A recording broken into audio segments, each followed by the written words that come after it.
어느 날 예기치 못한 사건이 일어났습니다. 할머니가 갑자기 쓰러지신 것입니다. 수술비가 대략 1,000만 원 정도 예상됩니다. 그 순간 준호는 선택의 기로에 섰습니다. 자신의 미래인가, 할머니의 생명인가. 이 돈 사실 제 학비예요. 하지만 할머니 제 꿈은 나중에도 이어갈 수 있습니다. 지금은 할머니가 먼저예요. 내가 무슨 자격으로 이런 돈을 받아. 하지만 이것은 단순한 선행의 이야기가 아니었습니다. 숨겨진 진실과 30년 만의 기적이 기다리고 있었던 것입니다.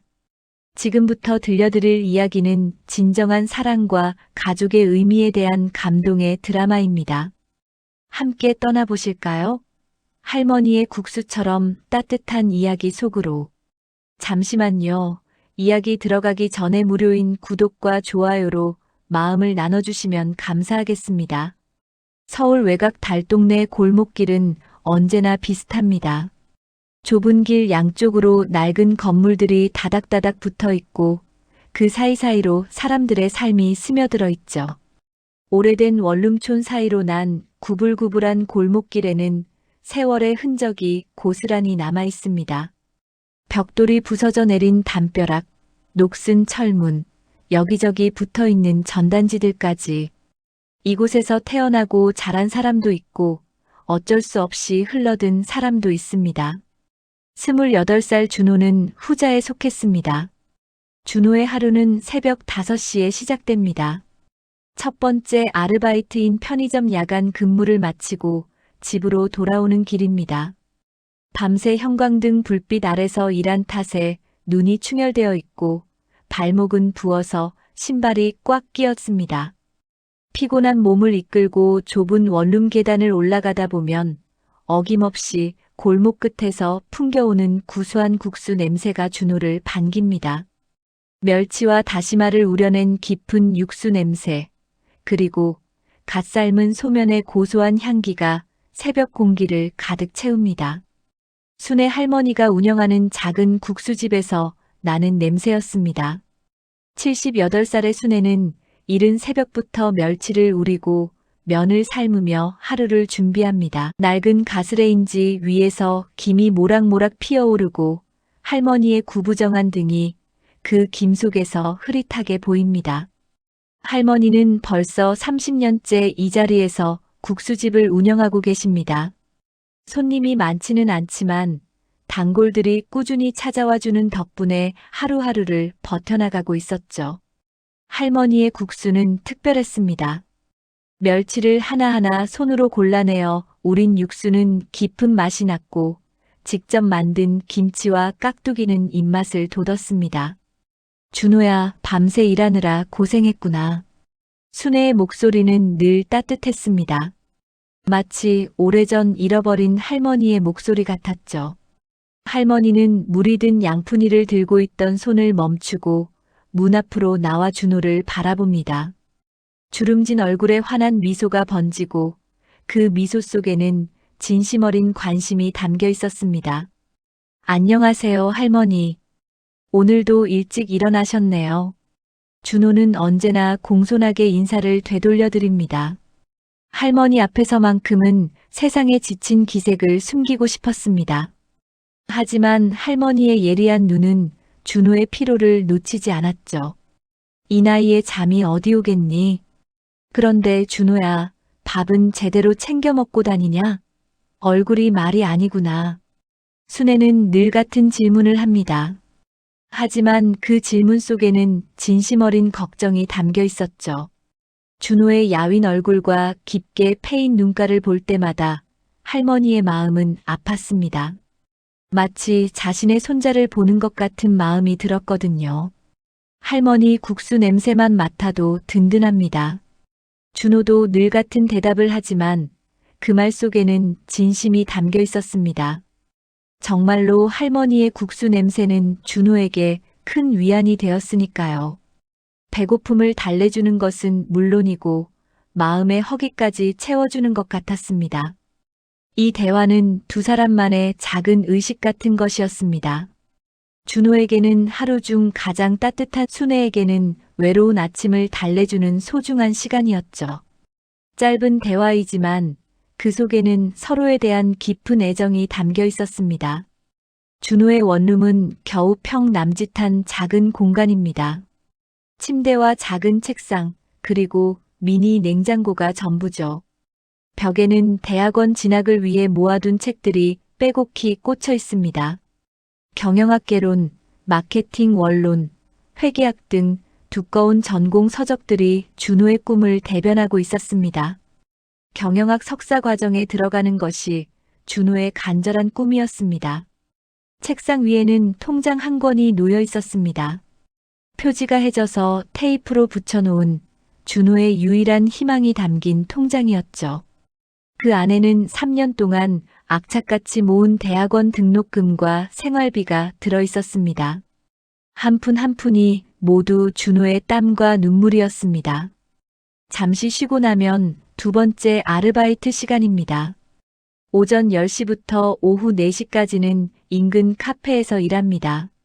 모던한 인테리어와 은은한 재즈 음악이 흐르는 카페는 준호의 현실과는 다른 세상 같았습니다. 커피 향과 손님들의 웃음소리 사이에서 준호는 묵묵히 자신의 몫을 해냅니다. 에스프레소 머신의 씩씩거리는 소리, 손님들이 주문하는 복잡한 음료 이름들, 계속해서 울리는 계산대 소리가 준호의 일상을 채웁니다. 간혹 동갑내기 친구들이 여유롭게 커피를 마시며 해외여행 이야기나 회사 승진에 대해 수다를 떠는 모습을 볼 때가 있습니다. 명품 가방을 들고 값비싼 시계를 차고 여유로운 표정으로 대화를 나누는 그들의 모습을 보면 부러운 마음이 들기도 합니다. 하지만 준호는 그런 감정을 재빨리 억누릅니다. 부러워한다고 해서 달라지는 건 아무것도 없으니까요. 오후 4시가 되면 세 번째 아르바이트 시간입니다. 저녁 9시까지 동네 마트에서 물건을 정리하고 계산을 봅니다. 냉장고에서 유제품을 꺼내 유통기한을 확인하며 진열하고 무거운 쌀포대와 음료수 박스를 옮기고 끝없이 들어오는 택배를 분류해서 정리합니다. 하루 종일 서 있다 보면 다리가 퉁퉁 붓고 어깨가 결립니다. 발목이 시큰거리고 허리도 뻐근해집니다. 하지만 준호는 참습니다. 이 모든 것이 자신의 미래를 위한 투자라고 생각하기 때문입니다. 마트 사장은 준호를 무척 신뢰했습니다. 3년 동안 한 번도 지각하거나 실수한 적이 없는 성실한 직원이었거든요. 때로는 계산이 맞지 않거나 물건이 없어질 때도 있지만 사장은 항상 준호를 믿어주었습니다.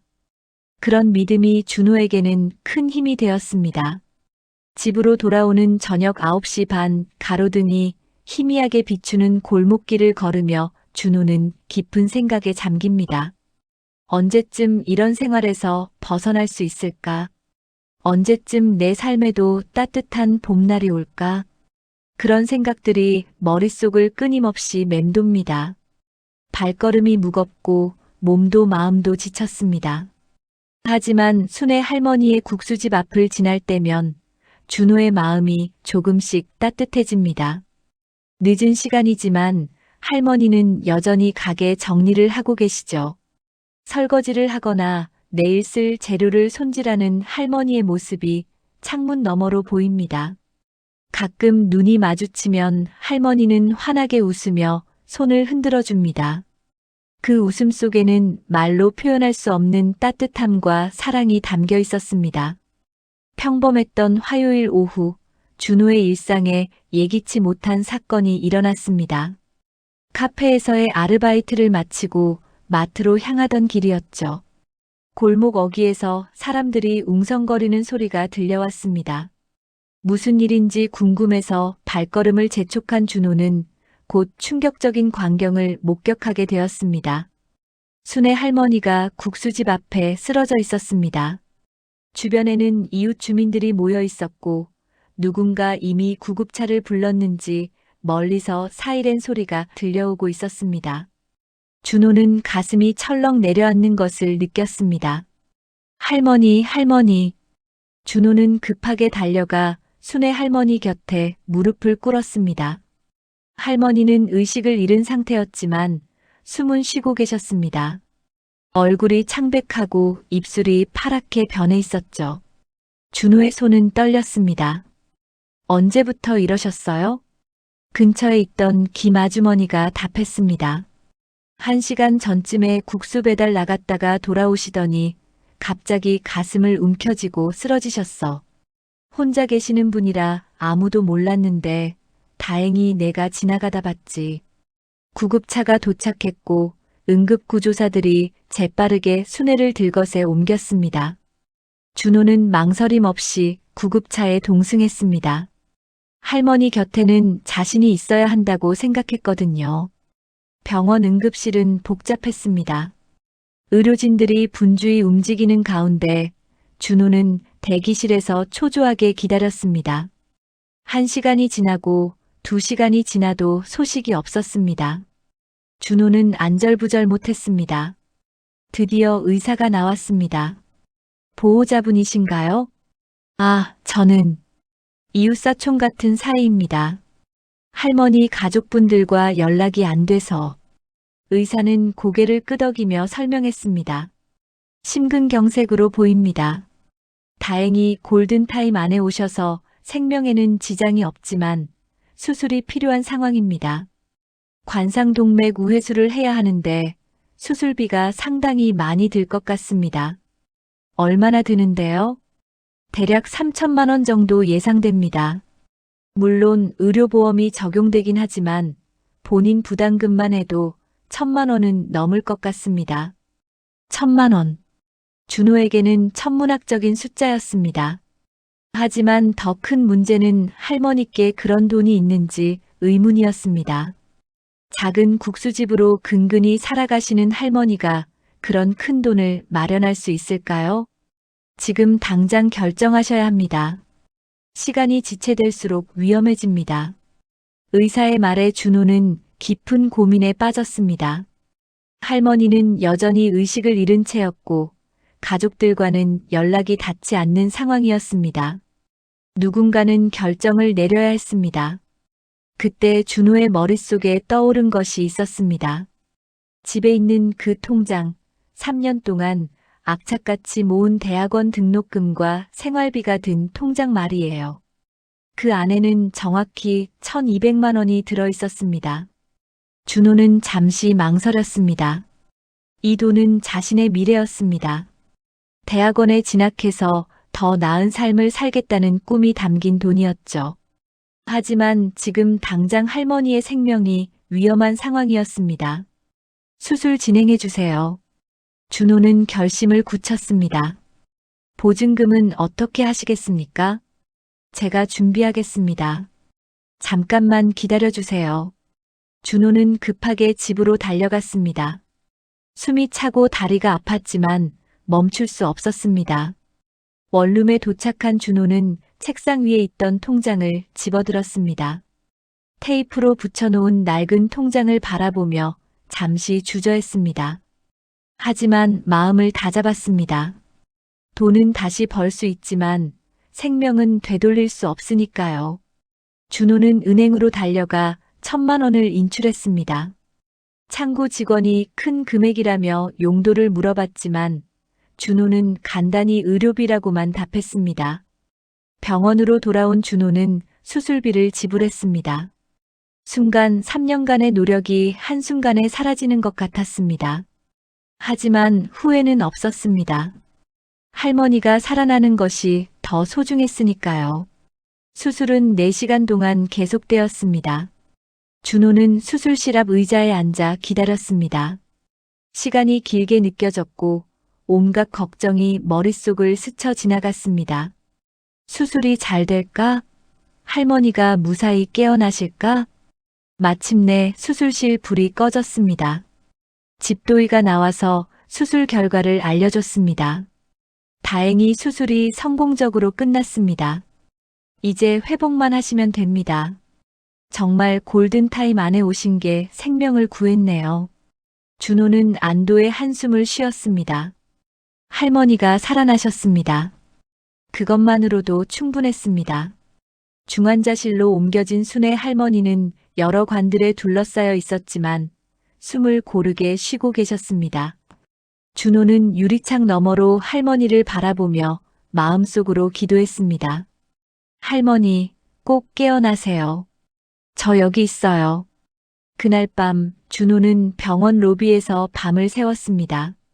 집에 돌아갈 생각도 들지 않았습니다. 할머니 곁에 있고 싶었거든요. 새벽이 되어서야 순애 할머니가 의식을 되찾으셨습니다.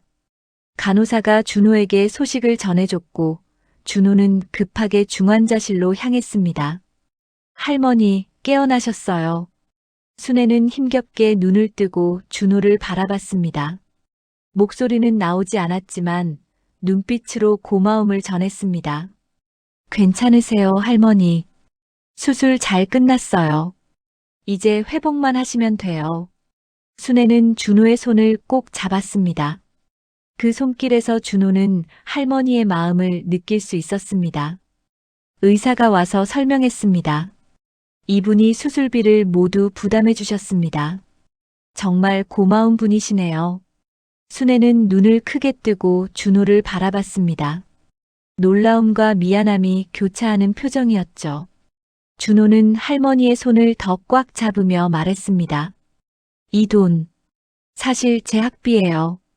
하지만 할머니, 제 꿈은 나중에도 이어갈 수 있습니다. 지금은 할머니가 먼저예요. 순애는 눈물을 글썽이며 고개를 저었습니다. 내가 무슨 자격으로 이런 돈을 받아. 목소리는 약했지만 그 안에 담긴 감정은 깊었습니다. 준호는 미소를 지으며 대답했습니다. 할머니는 저에게 가족 같은 분이에요.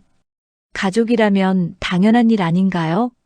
그날부터 준호는 매일 병원에 들렀습니다. 할머니의 회복을 지켜보며 자신의 선택에 대해 단 한 번도 후회하지 않았습니다.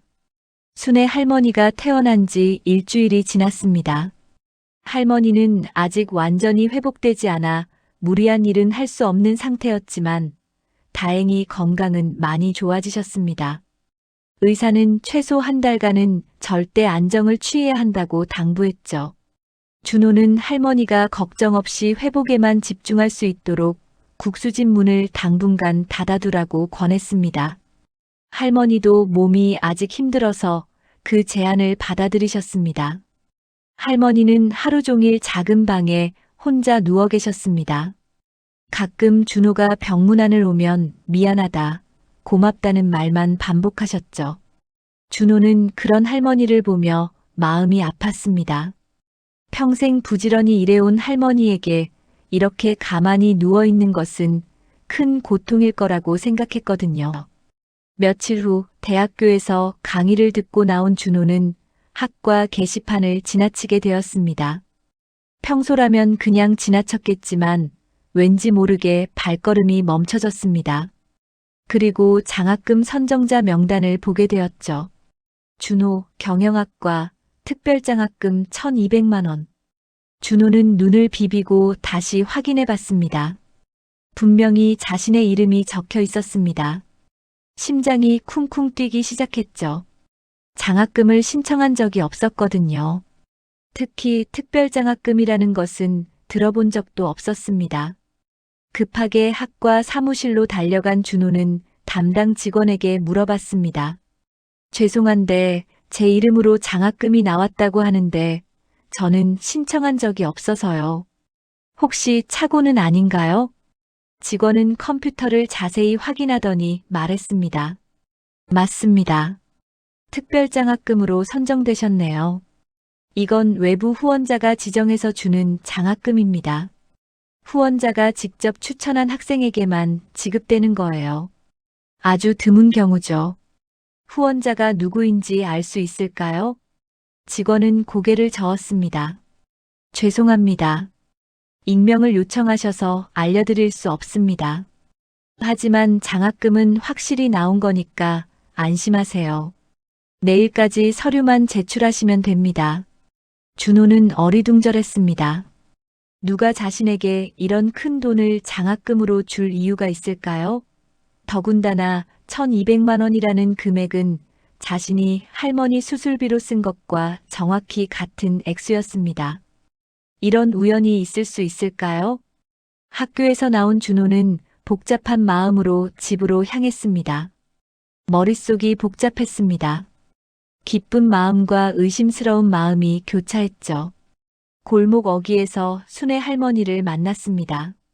할머니는 지팡이를 짚고 천천히 걸으며 산책을 하고 계셨습니다.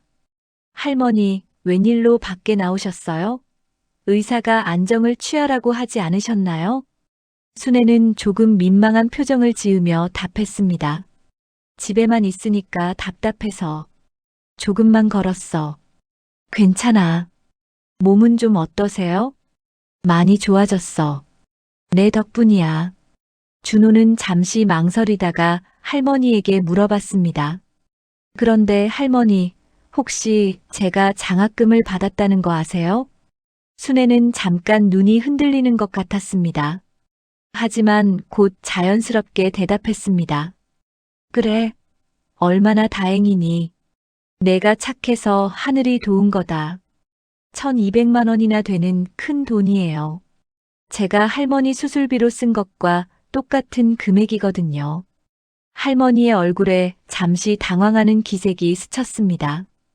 그런 우연도 있는 법이지. 세상에는 착한 사람들이 많단다. 준호는 할머니의 표정을 자세히 살펴봤습니다. 뭔가 숨기는 것 같은 느낌이 들었지만 확신할 수는 없었습니다. 할머니, 정말 모르시는 거예요? 순애는 고개를 저으며 단호하게 말했습니다. 내가 뭘 알겠니? 내가 선한 일을 했으니까 복이 돌아온 거야. 그런 걸 의심하면 안 된다. 하지만 준호의 의심은 쉽게 가라앉지 않았습니다. 너무나 절묘한 타이밍이었거든요. 며칠이 지나면서 동네에서 이상한 소문이 돌기 시작했습니다. 김아주머니가 준호를 붙들고 귓속말로 말했습니다. 준호야, 사람들이 하는 말이 있는데 순애 할머니가 너한테 장학금을 대줬다는 거야. 네. 그게 무슨 말씀이세요? 국수 팔던 노파한테 그런 큰 돈이 어디 있겠냐고들 하면서 숨겨둔 돈이 분명히 있을 거라고 수군거려. 그래서 너한테 장학금까지 대줄 수 있었던 거라고 말이야. 준호는 기분이 나빠졌습니다. 사람들이 할머니에 대해 좋지 않게 말하는 것이 싫었거든요. 그런 근거 없는 소문 퍼뜨리지 마세요. 할머니는 그런 분이 아니에요. 나도 그렇게 생각하는데 사람들이 다 그렇게 얘기하니까. 조심해라, 준호야. 소문은 걷잡을 수 없이 퍼져나갔습니다. 마트에서 계산을 하다 보면 손님들이 수군거리는 소리가 들렸습니다. 카페에서 일할 때도 마찬가지였죠. 어떤 이들은 준호를 보며 부러워하기도 했고 어떤 이들은 의심스러운 눈길로 바라보기도 했습니다. 젊은 놈이 노인 돈 받아먹는다더라. 요즘 세상에 그런 순진한 할머니가 어디 있어. 국수집에서 어떻게 그런 큰 돈이 나와. 뭔가 이상하지 않아? 이런 말들이 준호의 귀에 들려올 때마다 마음이 아팠습니다. 자신 때문에 할머니가 좋지 않은 소문에 휩싸이는 것 같아서 괴로웠죠. 할머니는 평생 성실하게 살아오신 분인데 이런 오해를 받으실 이유가 없었습니다. 마트 사장도 준호에게 물어봤습니다. 준호야, 순애 할머니가 정말 너한테 장학금을 줬니? 아니에요. 그런 거 아닙니다. 그럼 어떻게 그런 큰 장학금이 떨어진 거야? 너무 우연치고는. 사장의 말에도 의심이 담겨 있었습니다. 준호는 답답했습니다. 자신도 정확한 진실을 모르는데 어떻게 설명할 수 있겠습니까? 준호는 다시 한번 할머니를 찾아갔습니다. 할머니는 국수집에서 혼자 앉아 멍하니 창밖을 바라보고 계셨습니다. 평소 활기찬 모습과는 너무 달랐죠. 할머니, 괜찮으세요? 응, 괜찮아. 하지만 할머니의 표정은 괜찮아 보이지 않았습니다. 아마도 동네 소문들을 들으셨을 거예요. 할머니, 사실대로 말씀해 주세요. 제 장학금 할머니가 해주신 거 맞죠? 순애는 잠시 망설이더니 고개를 저었습니다. 아니야. 내가 어디 그런 돈이 있겠니? 국수 팔아서 하루하루 사는데. 그럼 어떻게 설명하세요? 이 동네 사람들이 모두 수상하게 생각하고 있어요. 할머니까지 이상한 소문에 휩싸이고 계시잖아요. 사람들이 뭐라고 하든 신경 쓰지 마라. 시간이 지나면 다 잊혀질 거야. 할머니는 끝까지 인정하지 않았습니다. 하지만 준호는 직감적으로 알 수 있었습니다. 분명히 할머니가 어떤 방법으로든 자신에게 장학금을 마련해 주신 것이라고 말이죠. 그날 밤 준호는 잠이 오지 않았습니다. 할머니의 은혜에 대한 고마움과 동시에 그 은혜가 너무 커서 부담스러운 마음도 들었습니다. 자신이 할머니 수술비를 낸 것은 진심에서 우러나온 일이었는데 그것 때문에 할머니가 이렇게 큰 희생을 하셨다는 생각에 마음이 무거웠습니다. 게다가 동네 사람들의 시선과 소문들도 견디기 어려웠습니다. 할머니에 대한 좋지 않은 이야기들이 계속 돌고 있었고 자신 때문에 할머니가 오해를 받고 있다는 생각에 더욱 괴로웠습니다. 준호는 장학금을 받은 후 마음이 편치 않았습니다. 동네 사람들의 시선은 날이 갈수록 더욱 차가워졌고 할머니에 대한 소문도 점점 더 나빠지고 있었습니다. 마치 조용했던 마을에 돌을 던진 것처럼 파문이 점점 더 크게 번져나가고 있었죠. 준호는 이런 상황을 더 이상 방치할 수 없다고 생각했습니다. 어느 날 오후 준호는 용기를 내어 학과 사무실을 다시 찾아갔습니다. 장학금의 출처에 대해 더 자세히 알고 싶었거든요. 복도를 걸어가며 준호의 마음은 복잡했습니다. 진실을 알고 싶으면서도 한편으로는 알고 나면 더 큰 부담을 느낄 것 같아 두렵기도 했습니다. 죄송합니다만 제가 받은 특별장학금에 대해서 조금 더 알 수 있을까요? 후원자가 정말 누군지 알 수 없나요? 담당 직원은 컴퓨터 화면을 보며 난색을 표했습니다. 정말 죄송하지만 후원자분이 철저한 익명을 요구하셨어요. 저희도 직접적인 연락은 받지 못했고 변호사를 통해서 모든 절차가 진행됐습니다. 변호사요? 네, 김앤파트너스 법률사무소에서 연락이 왔었어요. 다만 한 가지는 말씀드릴 수 있는데 후원자분이 당신의 사정을 아주 자세히 알고 계신다는 점입니다. 준호의 심장이 빠르게 뛰기 시작했습니다. 제 사정을 안다고요? 네, 당신이 어려운 환경에서도 학업을 포기하지 않고 세계의 아르바이트를 하며 열심히 살아가는 모습을 지켜보셨다고 하더라고요. 특히 최근에 남을 위해 큰 희생을 했다는 것도 아시고 계셨습니다. 그래서 이런 특별한 장학금을 주게 되었다고 하시더라고요.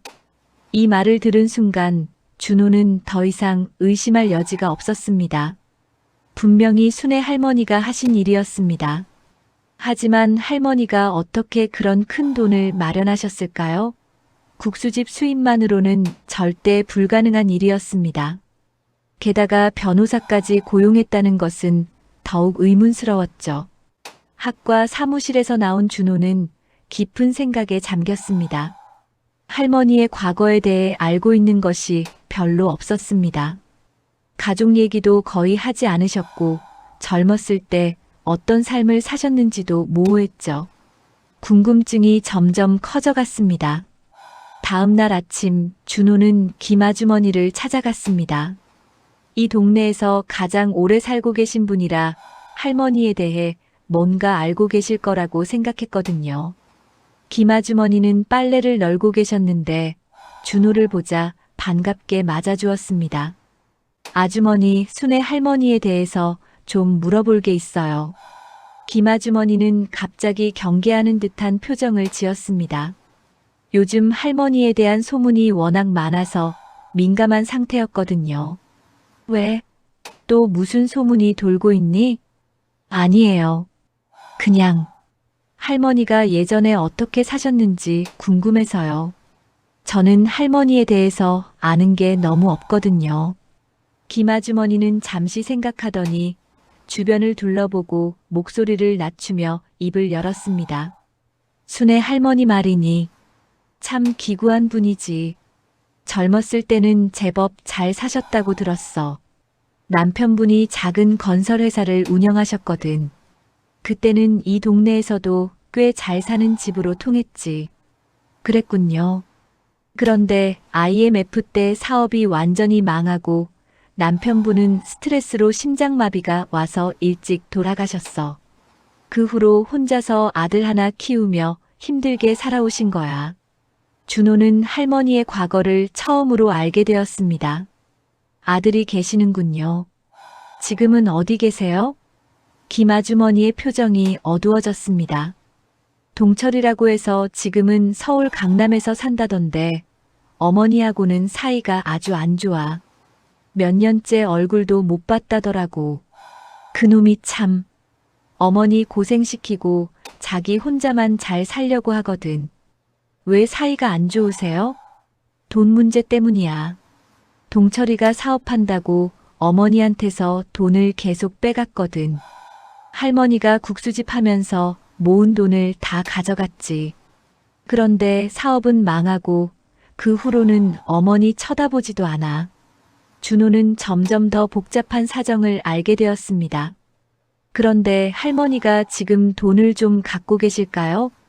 김아주머니가 고개를 저었습니다. 글쎄, 국수집으로 근근히 살아가시는 걸로 아는데. 하지만 요즘 사람들은 할머니가 어디선가 숨겨둔 돈이 있을 거라고 생각하더라고. 그렇지 않고서야 어떻게 너한테 그런 큰 장학금을 줄 수 있겠냐면서 말이야. 사람들이 정말 그렇게 생각해요? 응, 심지어 어떤 사람들은 할머니가 땅이나 건물을 몰래 갖고 있을 거라고 추측하기도 해. 아니면 죽은 남편이 보험금을 남겨뒀을 거라고도 하고. 소문은 점점 더 구체적이고 악의적으로 변해가고 있었습니다. 사람들의 상상력은 끝이 없었고 그 모든 추측들이 할머니에게는 상처가 되고 있었습니다. 그날 저녁 준호는 할머니 집을 찾아갔습니다. 할머니는 혼자서 저녁을 드시고 계셨는데 평소보다 훨씬 기운이 없어 보였습니다. 식탁 위에는 김치와 된장찌개, 그리고 작은 생선구이 한 토막이 전부였습니다. 할머니, 저녁 드세요? 응, 그저 그래. 혼자 먹으니까 맛이 없구나. 준호야, 너는 밥 먹었니? 네, 먹었어요. 할머니, 혹시 아드님 계시죠? 김아주머니가 그러시던데. 순애는 젓가락을 내려놓고 깊은 한숨을 쉬었습니다. 순간 할머니의 얼굴에 깊은 슬픔이 스쳤습니다. 있긴 하지. 하지만 연락도 안 하고 살아. 나 같은 늙은 어미가 부담스러운가 봐.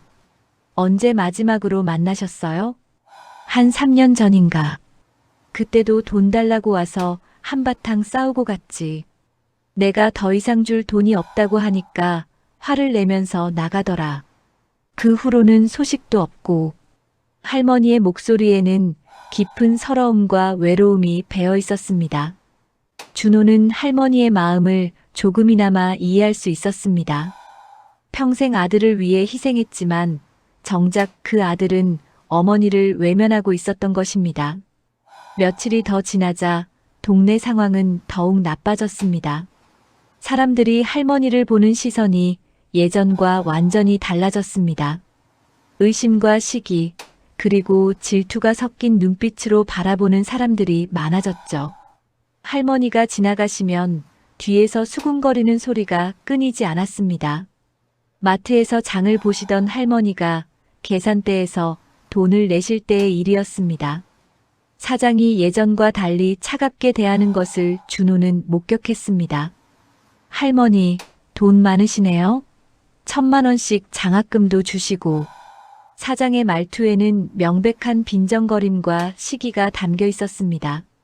할머니는 당황스러워하며 급하게 물건을 챙겨 가게를 나가셨죠. 준호는 그 모습을 보며 가슴이 아팠습니다. 카페에서도 비슷한 일이 반복되었습니다. 할머니가 들어오시자 손님들이 대놓고 수군거리기 시작했습니다. 저 할머니가 그 유명한 분이시네.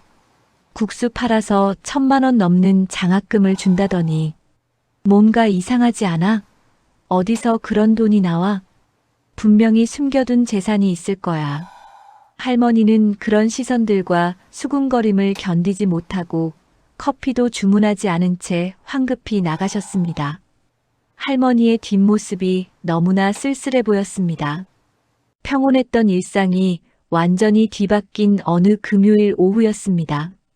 준호가 카페에서 아르바이트를 하고 있을 때 갑자기 문이 거칠게 열리며 한 남자가 들어왔습니다. 50대 중반으로 보이는 그 남자는 정장을 입고 있었지만 얼굴에는 분노가 가득했습니다. 카페 안의 분위기가 순식간에 차갑게 변했죠. 준호라는 사람이 여기서 일한다고 들었는데 누구요? 남자의 목소리는 날카롭고 위협적이었습니다. 준호는 불안한 마음으로 다가갔습니다. 제가 준호인데요. 누구시죠? 남자는 준호를 위아래로 훑어보더니 비웃음을 지었습니다. 나는 김동철이야. 순애의 아들이지. 내가 우리 어머니한테서 돈을 뜯어낸 그놈이군. 순간 카페 안이 조용해졌습니다. 손님들이 모두 이쪽을 바라보기 시작했죠. 준호는 당황했습니다.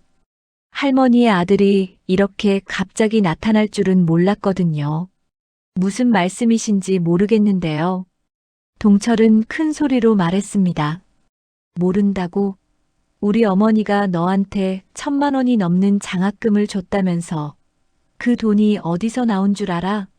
저는 할머니로부터 돈을 받은 적이 없습니다. 거짓말하지 마. 어머니 재산은 제 겁니다. 남도 아닌 저 청년에게 왜 그런 큰 돈을 줬습니까? 동철의 목소리가 점점 커졌습니다. 카페 매니저가 다가와서 조용히 해달라고 부탁했지만 동철은 아랑곳하지 않았습니다. 어머니가 혼자 사신다고 해서 내가 모르는 줄 알았나? 동네 사람들이 다 얘기하더라고. 국수집 할머니가 청년한테 장학금을 줬다고. 준호는 창피함과 당황스러움을 느꼈습니다. 카페의 모든 손님들이 자신을 바라보고 있었고 수군거리는 소리가 들려왔습니다. 저는 정말 할머니로부터 직접 돈을 받은 적이 없어요. 장학금은 학교에서. 학교에서? 웃기는 소리 하지 마. 누가 너 같은 놈한테 그런 큰 장학금을 주겠어? 동철은 주머니에서 휴대폰을 꺼내더니 어디론가 전화를 걸었습니다. 여보세요? 김앤파트너스 변호사님이죠? 네, 김동철입니다. 어머니 재산 관련해서 상담받았던 사람이에요. 지금 당장 소송 준비해 주세요. 준호는 소송이라는 말을 듣고 얼굴이 창백해졌습니다. 동철은 전화를 끊고 준호를 노려봤습니다. 내가 변호사 고용해서 끝까지 추적할 거야. 어머니 돈 한 푼이라도 내가 가져갔다면 가만두지 않을 거야. 왜 이러세요? 저는 할머니를 도와드린 것뿐인데. 도와줬다고? 어떻게 도왔는데? 준호는 할머니의 수술비를 자신이 냈다고 말하고 싶었지만 그렇게 되면 상황이 더 복잡해질 것 같아서 말을 아꼈습니다. 동철은 계속해서 준호를 협박했습니다. 너 같은 놈들 많이 봤어. 혼자 사는 노인들 꼬셔서 돈 뜯어내는 사기꾼들. 내가 가만두지 않을 거야. 카페 매니저가 나서서 동철에게 나가달라고 부탁했지만 동철은 쉽게 물러서지 않았습니다. 이 청년이 우리 어머니를 속여서 돈을 가져간 사기꾼이에요. 여러분들도 조심하세요. 동철은 카페 안의 손님들에게까지 소리를 질렀습니다. 준호는 견딜 수 없었습니다. 너무나 억울하고 화가 났지만 어떻게 해야 할지 몰랐습니다. 저는 할머니를 속인 적이 없어요. 오히려 할머니를 도와드린 건데. 도왔다고? 그럼 뭘 도왔는데? 구체적으로 말해봐. 준호는 할머니의 수술비를 자신이 냈다는 사실을 말하려다가 멈춰섰습니다. 그 얘기를 하면 할머니가 더 곤란해질 수도 있었거든요. 결국 동철은 다음과 같은 말을 남기고 카페를 떠났습니다. 내일까지 생각해봐. 어머니한테서 받은 돈 모두 돌려주지 않으면 법정에서 보자. 카페가 조용해진 후 준호는 충격에 빠져 있었습니다. 손님들의 시선이 따가웠고 수군거리는 소리가 계속 들려왔습니다. 그날 밤 준호는 할머니를 찾아갔습니다. 할머니는 방 안에서 멍하니 앉아 계셨는데 눈이 빨갛게 부어 있었습니다. 동철이 와서 큰 소리를 쳤다는 걸 알 수 있었죠. 할머니, 괜찮으세요? 순애는 고개를 들어 준호를 바라봤습니다. 할머니의 얼굴에는 깊은 상처가 새겨져 있었습니다. 준호야, 미안하다. 내 아들이 너한테 못된 짓을 했구나. 할머니 잘못이 아니에요. 그런데 정말 괜찮으세요? 괜찮다.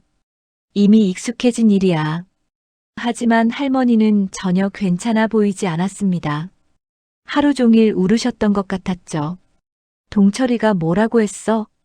어머니 재산을 아무나 주면 어떻게 하냐고, 자기한테 미리 상의했어야 한다고, 그리고 너를 고소하겠다고 했어. 준호는 가슴이 답답했습니다. 할머니가 이런 고통을 받아야 할 이유가 없었습니다. 할머니, 제가 장학금을 포기할게요. 그럼 아드님도 조용해지실 거예요. 순애는 고개를 저었습니다. 안 돼. 그 돈은 내가 받아야 해. 내가 주고 싶어서 준 거야. 하지만 이렇게 되면, 준호야, 너는 내가 죽을 뻔했을 때 목숨을 구해준 은인이야. 그런 내가 고생하는 걸 내가 어떻게 가만히 봐? 할머니는 처음으로 솔직하게 말씀하셨습니다. 역시 할머니가 장학금을 마련해 주신 것이었습니다. 할머니, 그런데 어떻게 그런 큰 돈을? 순애는 잠시 망설이더니 방 안쪽을 가리켰습니다. 저기 장롱 뒤에 보면 작은 금고가 있어. 거기 있던 돈이야. 준호는 놀랐습니다. 할머니가 그런 돈을 갖고 계셨다는 것도 놀라웠지만 그 돈을 자신에게 쓰셨다는 것이 더욱 충격이었습니다. 그 돈은 뭐 하려고 모아두신 거예요? 내 장례 비용으로 생각하고 모아둔 거였는데 너 같은 착한 아이를 위해서 쓰는 게 더 의미 있다고 생각했어. 준호는 눈물이 날 것 같았습니다. 할머니가 자신의 장례비까지 내어주셨다는 것을 알고 나니 마음이 더욱 무거워졌습니다. 다음 날 동철은 약속대로 다시 나타났습니다. 이번에는 변호사와 함께 왔습니다. 어서 결정해. 돈을 돌려줄 거야? 법정에서 만날 거야? 준호는 깊은 고민에 빠졌습니다. 할머니의 뜻을 받아들여야 할까요? 아니면 이 모든 것을 포기하고 평화로운 일상으로 돌아가야 할까요? 동철의 협박은 날이 갈수록 심해졌고 동네 사람들의 시선도 더욱 차가워졌습니다. 준호는 선택의 기로에 서 있었습니다. 동철의 협박은 단순한 위협으로 끝나지 않았습니다. 며칠 후 준호가 편의점에서 야간 근무를 하고 있을 때 택배 기사가 법원 봉투를 들고 찾아왔습니다. 소장이 배달된 것이었죠. 소장을 받아든 준호의 손은 떨렸습니다. 생전 처음 받아보는 법원 서류였거든요. 재산 반환 청구 소송. 제목만 봐도 심각함이 느껴졌습니다. 동철은 준호가 할머니로부터 부당하게 취득한 재산 1,200만 원을 즉시 반환하라고 주장하고 있었습니다. 또한 순애 할머니가 고령으로 인한 판단력 저하와 정신적 문제로 인해 정상적인 의사결정을 할 수 없는 상태에서 재산을 처분했을 가능성이 높다고 주장했습니다. 소장에는 노인 대상 사기, 재산 갈취, 정신적 강요 같은 무서운 단어들이 적혀 있었습니다. 준호는 절망감에 빠졌습니다. 법정 싸움을 할 돈도 없었고 변호사를 구할 여력도 없었습니다. 국선 변호사를 신청할 수는 있지만 이런 민사 사건에서 과연 제대로 된 변호를 받을 수 있을지 의문이었습니다. 게다가 동네 사람들 사이에서는 이미 준호가 할머니를 속여서 돈을 빼앗았다는 소문이 기정사실처럼 퍼져 있었습니다. 소문은 날이 갈수록 더욱 구체적이고 악의적으로 변했습니다. 어떤 사람들은 준호가 할머니에게 가짜 병원비 청구서를 보여줬다고 주장했고, 또 어떤 사람들은 준호가 할머니를 협박했다고 믿고 있었습니다. 심지어는 준호가 조직적으로 노인들을 대상으로 사기를 치는 집단의 일원이라는 황당한 소문까지 돌았습니다. 마트에서 일하는 동안에도 손님들의 시선이 따가웠습니다. 어떤 손님은 대놓고 준호를 가리키며 동반자에게 큰 소리로 말했습니다. 저 청년이 그 유명한 사람이야. 할머니 돈 가로챈. 요즘 젊은이들 정말 무섭다니까. 에이 설마. 그렇게 순해 보이는데. 겉으로는 그래 보이지. 속으로는 얼마나 교활한지 몰라. 이런 대화를 들을 때마다 준호는 가슴이 답답했습니다. 계산대에서 손님들을 대할 때마다 그들의 눈빛에서 의심과 경멸을 읽을 수 있었거든요. 카페에서도 마찬가지였습니다. 동철이 와서 소동을 벌인 후로 준호를 보는 시선이 완전히 달라졌습니다. 매니저도 준호에게 조심스럽게 말을 꺼냈습니다. 준호야, 요즘 손님들이 너에 대해서 이상한 얘기들을 많이 하던데. 혹시 정말 문제가 있는 거야? 나는 내가 그런 아이가 아니라는 걸 아는데 손님들이 계속 그런 식으로 얘기하니까. 아니에요. 모두 오해예요. 그럼 다행인데. 하지만 솔직히 말해서 가게 분위기가 좀 이상해져서 고민이야. 손님들이 불편해하시거든. 어떤 분은 그 청년이 일하는 가게에서는 커피 마시기 싫다고 하시더라고. 매니저의 말은 준호에게 더 큰 부담을 주었습니다. 일자리마저 잃을 수 있다는 위기감을 느꼈거든요.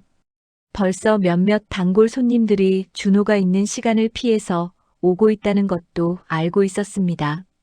편의점에서도 비슷한 일들이 연일 일어났습니다. 야간 근무 중에 들어온 술에 취한 손님이 준호를 알아보고는 험악한 표정을 지었습니다. 야, 너 그 할머니 돈 훔쳐간 놈이지? 아니에요. 오해입니다. 오해? 온 동네가 다 알고 있는데 오해라고? 젊은 놈이 늙은이 등쳐먹고 부끄럽지도 않냐? 요즘 젊은이들이 다 이 모양이야. 그 손님은 계속해서 준호를 비난했고 다른 손님들도 하나둘씩 끼어들기 시작했습니다. 맞아요. 텔레비전에서 봤는데 요즘 그런 사기꾼들 많다더라고요. 혼자 사는 노인분들 정말 조심해야 해요. 그런 말들을 들을 때마다 준호는 억울했지만 어떻게 설명해야 할지 몰랐습니다. 진실을 말하면 할머니가 더 곤란해질 것 같았고 그렇다고 거짓말을 할 수도 없었습니다. 결국 준호는 그저 고개를 숙이고 견딜 수밖에 없었습니다. 가장 힘든 것은 순애 할머니의 상황이었습니다.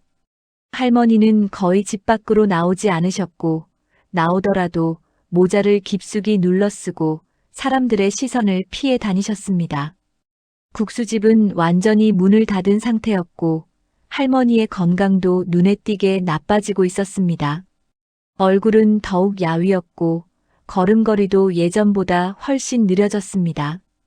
어느 날 저녁 준호는 할머니를 찾아갔습니다. 할머니는 어두운 방에 혼자 앉아 계셨는데 전등도 켜지 않고 그냥 어둠 속에 계셨습니다. 많이 야위어 보였고 예전의 활기찬 모습은 찾을 수 없었습니다. 할머니, 어두운데 왜 앉아 계세요? 전등 켤게요. 그냥. 이게 편해. 밥은 드셨어요? 응. 조금 먹었어. 하지만 식탁을 보니 아침에 차려놓은 음식이 그대로 남아 있었습니다. 할머니가 제대로 식사를 하지 못하고 계신다는 것을 알 수 있었죠. 냉장고를 열어보니 김치와 몇 가지 반찬만 덩그러니 있을 뿐이었습니다. 할머니, 동철 씨가 저를 고소했어요. 순애는 깜짝 놀란 표정을 지으며 벌떡 일어났습니다. 고소를? 내 아들이? 네, 할머니한테서 돈을 받았으니까 돌려달라고 하네요. 할머니의 얼굴이 창백해졌습니다. 손도 덜덜 떨리기 시작했죠. 내가 증언해 줄게. 내가 자발적으로 준 거라고 법정에서 말할게. 할머니, 법정에 나가시면 안 돼요. 몸도 안 좋으신데 그런 스트레스 받으시면. 괜찮아. 내가 억울하게 당하는 걸 내가 가만히 볼 수 없어. 내가 살아있는 증인인데 뭐가 무서워. 하지만 준호는 할머니가 법정에 서시는 것을 원하지 않았습니다. 할머니의 건강이 더 악화될 것이 뻔했거든요.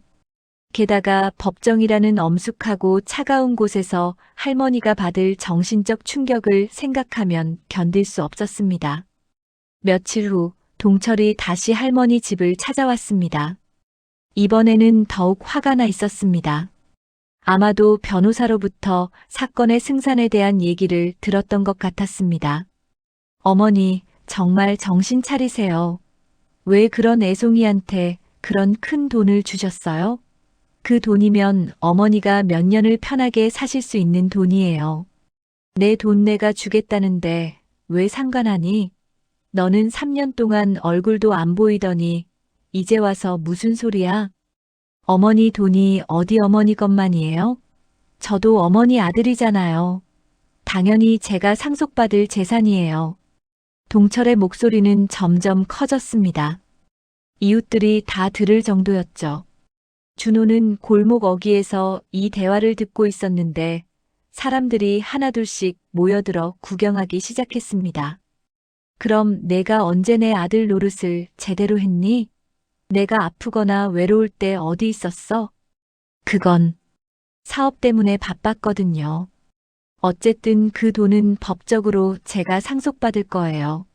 남한테 줄 이유가 전혀 없어요.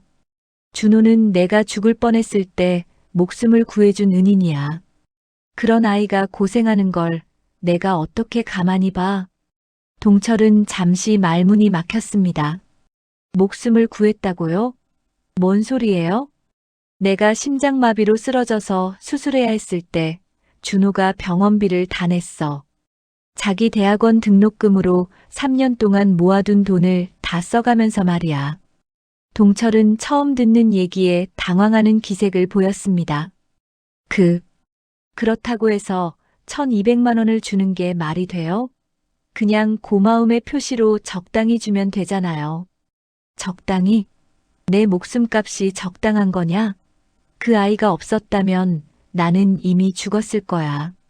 법정 출석 날짜가 다가왔습니다. 준호는 며칠 동안 잠을 제대로 이루지 못했습니다. 법정이라는 곳이 어떤 곳인지, 판사 앞에서 어떻게 말해야 하는지 전혀 알 수 없었거든요. 국선 변호사와 한 번 만났지만 그마저도 형식적인 상담에 그쳤습니다. 변호사는 사건을 대충 훑어보더니 어려운 사건이다라는 말만 남겼습니다. 법원 건물은 준호가 상상했던 것보다 훨씬 웅장하고 엄숙했습니다. 높은 천장과 차가운 대리석 바닥, 그리고 사람들의 발걸음 소리만 메아리 쳤습니다. 준호는 떨리는 마음으로 법정 앞에서 기다렸습니다. 순애 할머니도 함께 왔습니다. 할머니는 평생 입어본 적 없는 정장을 입고 계셨는데 몸에 맞지 않아 어색해 보였습니다. 할머니의 얼굴은 창백했고 손은 계속 떨리고 있었습니다. 할머니, 괜찮으세요? 너무 무리하지 마세요. 괜찮아. 나는 진실을 말할 뿐이야. 하지만 할머니의 목소리에는 불안감이 배어 있었습니다. 동철은 양복을 단정하게 차려입고 변호사와 함께 나타났습니다. 그의 변호사는 유명한 법률사무소에서 온 것 같았습니다. 옷차림부터 분위기까지 전문가다운 느낌이 물씬 풍겼죠. 동철은 준호를 보더니 냉소적인 미소를 지었습니다. 곧 끝날 거야. 드디어 법정 문이 열렸습니다. 판사가 입장하자 법정 안에 모든 사람이 일어났습니다. 준호의 심장은 쿵쿵 뛰었고 다리에 힘이 들어가지 않았습니다. 재판이 시작되었습니다. 동철의 변호사가 먼저 주장을 펼쳤습니다. 판사님, 이 사건은 전형적인 노인 대상 사기 사건입니다. 피고 준호는 혼자 살고 계시는 고령의 순애 할머니에게 접근하여 감정적으로 의존하게 만든 후 거액의 돈을 받아낸 것입니다. 변호사의 목소리는 자신감에 차 있었습니다. 순애 할머니는 78세의 고령으로 정상적인 판단 능력이 저하된 상태입니다. 또한 오랜 기간 혼자 살아오시면서 정서적으로 불안정한 상황이었습니다. 피고는 이런 취약한 상황을 이용한 것입니다. 동철이 증언대에 섰습니다. 저는 어머니의 친아들 김동철입니다. 어머니는 평생 국수집을 운영하시며 근검절약으로 살아오셨습니다. 그런 어머니가 갑자기 1200만 원이라는 거액을 낯선 청년에게 주신다는 것은 상식적으로 이해할 수 없습니다.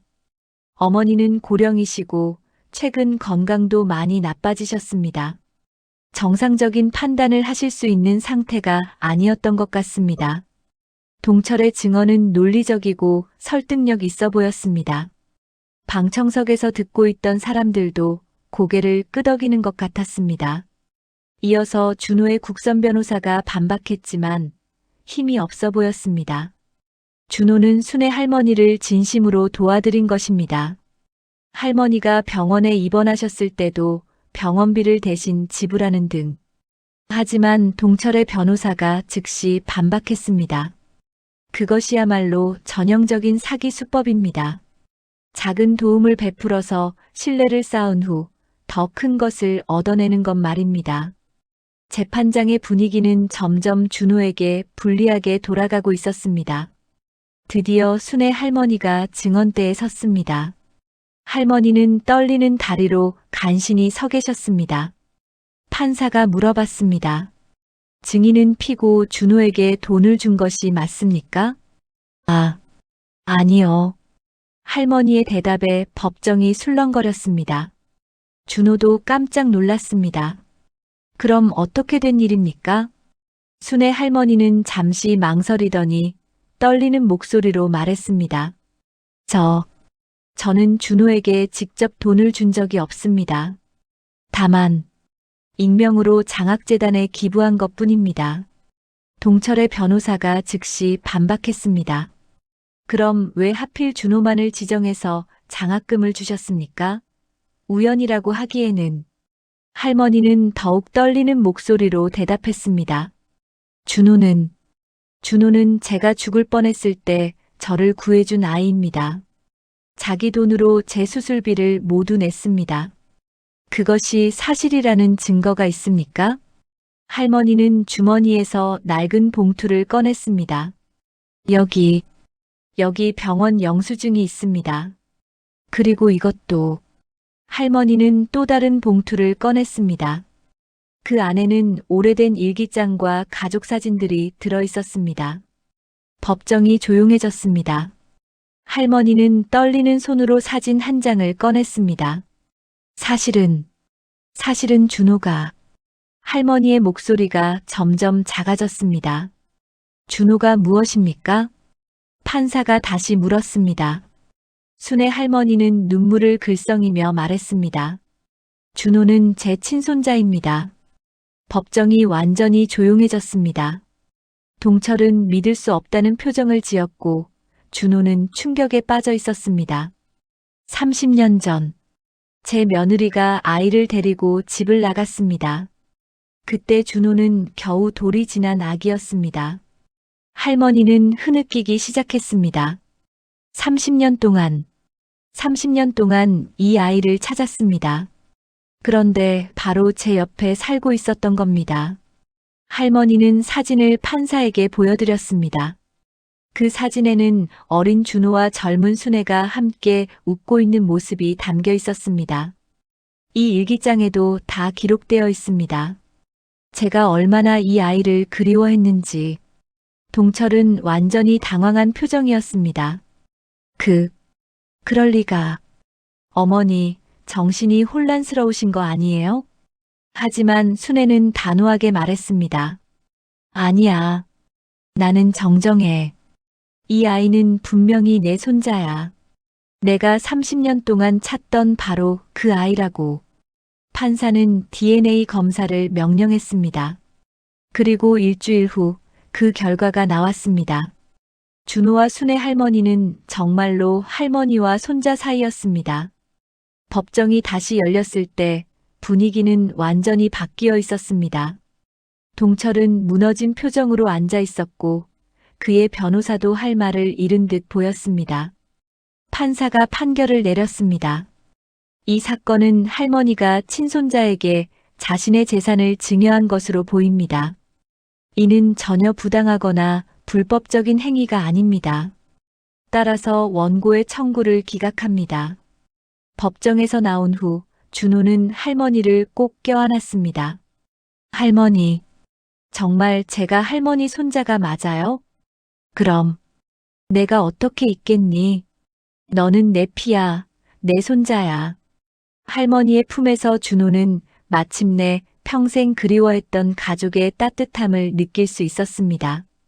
법정에서의 승리 후 준호와 순의 할머니의 삶은 완전히 새로워졌습니다. 하지만 그 변화는 하루아침에 이루어진 것이 아니었습니다. 할머니는 법정에서의 충격과 감정적 소모로 인해 며칠 동안 병상에 누워 계셨습니다. 준호는 할머니 곁을 지키며 간병을 했고 그 과정에서 서로에 대해 더 많은 것을 알게 되었습니다. 할머니, 정말로 30년 동안 저를 찾으셨어요? 그럼 경찰서도 가고 실종 아동센터도 다니고 온갖 방법을 다 써봤지. 하지만 내 어머니가 이름까지 바꿨더라. 할머니는 낡은 일기장을 펼쳐 보여주셨습니다. 거기에는 준호를 찾기 위한 할머니의 노력들이 자세히 기록되어 있었습니다. 전단지를 붙이고 신문에 광고를 내고 심지어는 점쟁이까지 찾아다녔던 기록들이 빼곡했습니다. 그런데 어떻게 저를 알아보셨어요? 처음 봤을 때부터 뭔가 이상했어. 너를 보면 가슴이 먹먹하고 특히 내가 웃을 때 보조개가 생기는 모습이 어릴 때와 똑같더라. 순애는 준호의 뺨을 쓰다듬으며 말했습니다. 그래도 확신은 못했어. 혹시 내가 너무 그리워해서 착각하는 건 아닐까 싶어서.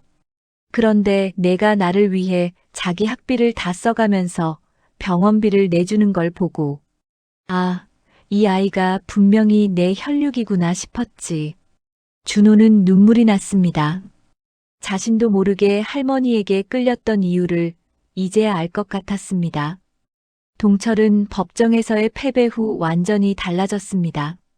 처음에는 분노와 당황스러움을 감추지 못했지만 시간이 지나면서 자신의 잘못을 깨닫기 시작했습니다. 며칠 후 그는 할머니와 준호를 찾아왔습니다. 어머니, 정말 죄송합니다. 동철은 할머니 앞에서 무릎을 꿇었습니다. 30년 동안 어머니가 얼마나 고통스러우셨는지 저는 전혀 몰랐습니다.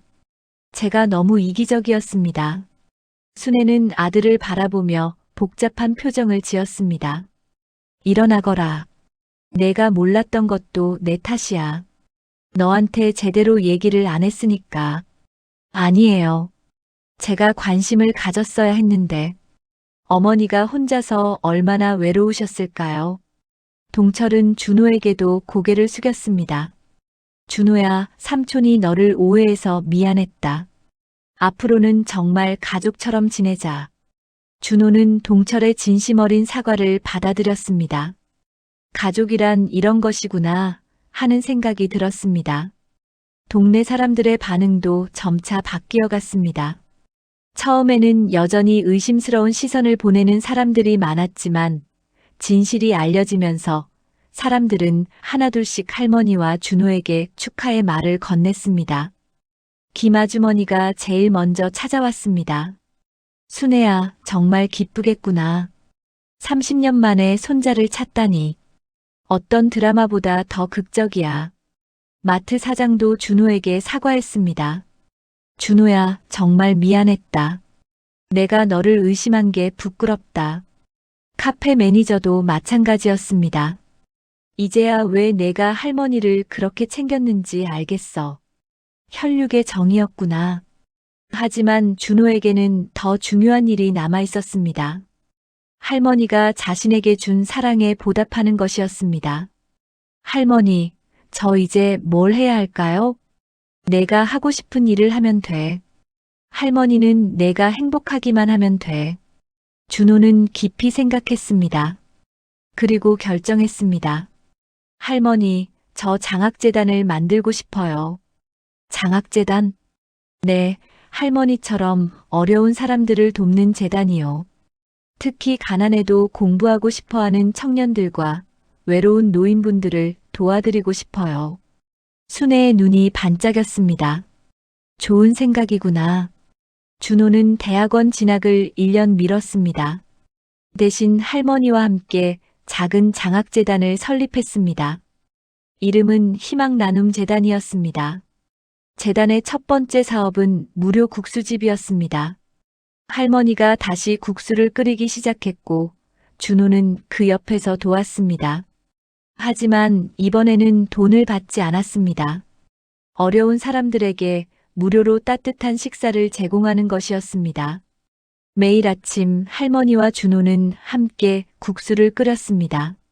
노인분들, 일용직 아저씨들, 학생들이 찾아와서 따뜻한 국수 한 그릇을 먹고 갔습니다. 할머니, 이렇게 사는 게 정말 행복해요. 나도 그래. 너와 함께하는 이 시간들이 내 인생에서 가장 행복한 시간이야. 두 번째 사업은 장학금 지급이었습니다. 준호처럼 어려운 환경에서 공부하는 학생들에게 장학금을 지급했습니다. 매달 5명의 학생들이 장학금을 받을 수 있었습니다. 세 번째 사업은 독거노인 돌봄 서비스였습니다. 혼자 살고 계신 어르신들을 정기적으로 방문하여 말벗이 되어드리고 필요한 것들을 도와드렸습니다. 재단의 소문이 퍼지면서 여러 사람들이 후원을 해주었습니다. 동철도 매달 일정 금액을 후원했고 동네 상인들도 하나둘씩 도움을 주었습니다. 1년 후 준호는 대학원에 진학했습니다. 하지만 학업과 재단 일을 병행했습니다. 할머니는 여전히 국수집에서 사람들을 맞이했고 준호는 주말마다 할머니를 도왔습니다. 할머니, 제가 공부를 더해서 재단을 더 크게 키우고 싶어요. 그래, 많이 배워서 더 많은 사람들을 도와줘. 준호는 경영학 석사 과정에서 비영리 경영을 전공했습니다. 졸업 후에는 희망나눔재단의 상근 이사장이 되었습니다. 몇 년이 흘렀습니다. 희망나눔재단은 이제 지역에서 유명한 단체가 되었습니다. 매달 100명의 학생들이 장학금을 받고 있고 무료 급식소에는 하루 평균 300명의 사람들이 찾아왔습니다. 준호는 결혼도 했습니다. 재단에서 자원봉사를 하던 간호사 미영과 만나 사랑을 키워갔고 할머니의 주례로 아름다운 결혼식을 올렸습니다. 할머니, 정말 감사해요. 할머니 덕분에 저는 진짜 삶의 의미를 알게 되었어요. 아니야, 준호야. 내가 할머니한테 더 큰 의미를 줬어. 너 같은 손자가 있어서 내 인생이 완성되었어. 어느 따뜻한 봄날 오후, 순애 할머니는 국수를 끓이며 준호에게 말했습니다. 준호야, 할머니가 너한테 마지막으로 하고 싶은 말이 있어. 뭐예요, 할머니? 그날, 내가 나한테 건넨 건 돈이 아니었어. 내 마음이었어. 그리고 돌아온 건 돈으로도 살 수 없는 가족의 사랑이었지. 준호는 할머니를 꼭 안았습니다. 저도 알아요, 할머니. 진짜 소중한 건 마음이라는 걸 할머니가 가르쳐 주셨어요.